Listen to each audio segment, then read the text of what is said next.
Labrīt, labrīt. Ticības solis, kārtējais ticības solis.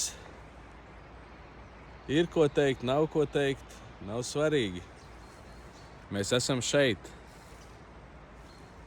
Dievs, mēs esam šeit.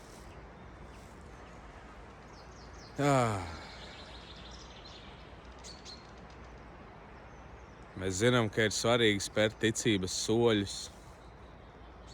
Vismaz tie, kas tuvojās Dievam, kas meklē lielākus jautājumus, agrāk vai vēlāk tu nonāc pie secinājuma, ka tu nevari visu kontrolēt, visu saprast, visu vadīt.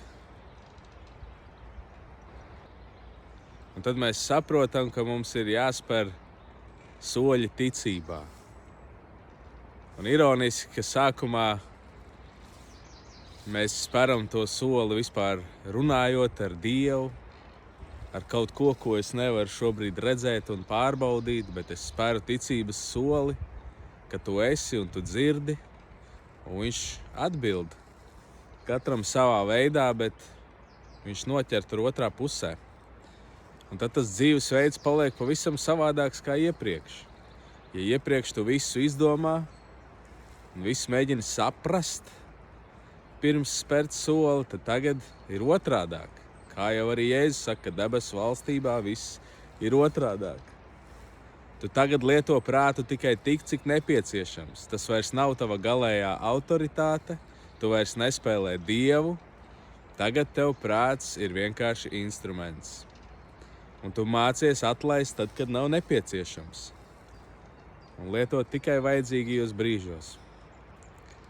Un tu saproti, ka daudz kas dzīvē kļūst par tādu ticības testu, kur tu vairs nevari sevi attaisnot tik viegli, jo kaut kādā veidā tu jūti, ka tavs negribu vai nepatīk bieži vien ir saistīts vienkārši ar tavu masticību un bailēm, kā reāli ar to, ka tu negribi vai tev nepatīk. Bet ko es gribu teikt šodienā par ticības soļiem?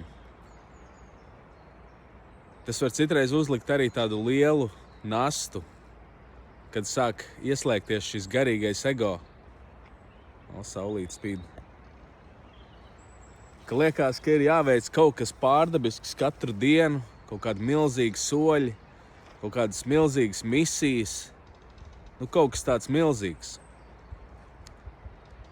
Un tas uzliek milzīgu spiedienu un stresu, un ne katrs to var pavilkt, un kaut kādā brīdī tu vienkārši jūties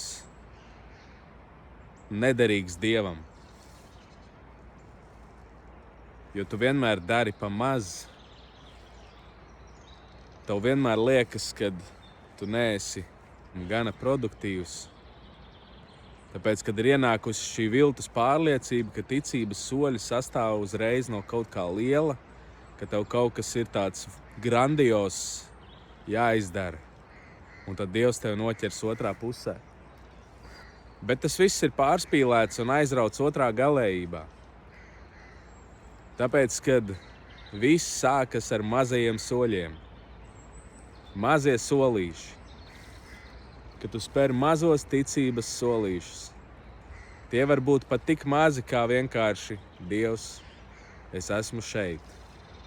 Un arī rītā jūtos vai nejūtos, Dievs, es esmu šeit. Un arī parīt, es neko nejūtu, Dievs, es esmu šeit.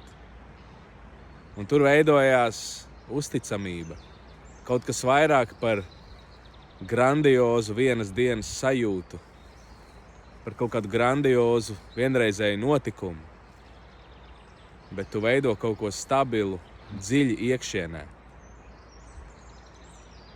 Un es ticu, ka tas daudz vairāk Dievam ir nepieciešams nekā cilvēki, kas izdara kaut kādas grandiozas vienreizējas lietas un pēc tam pazūd pie pirmajiem augļiem.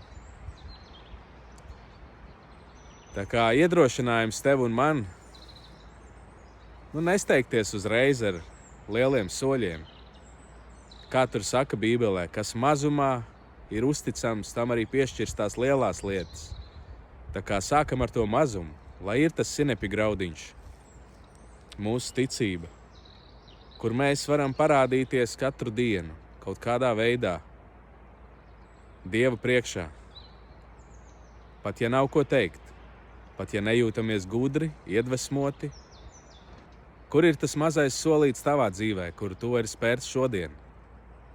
Esi svētīts!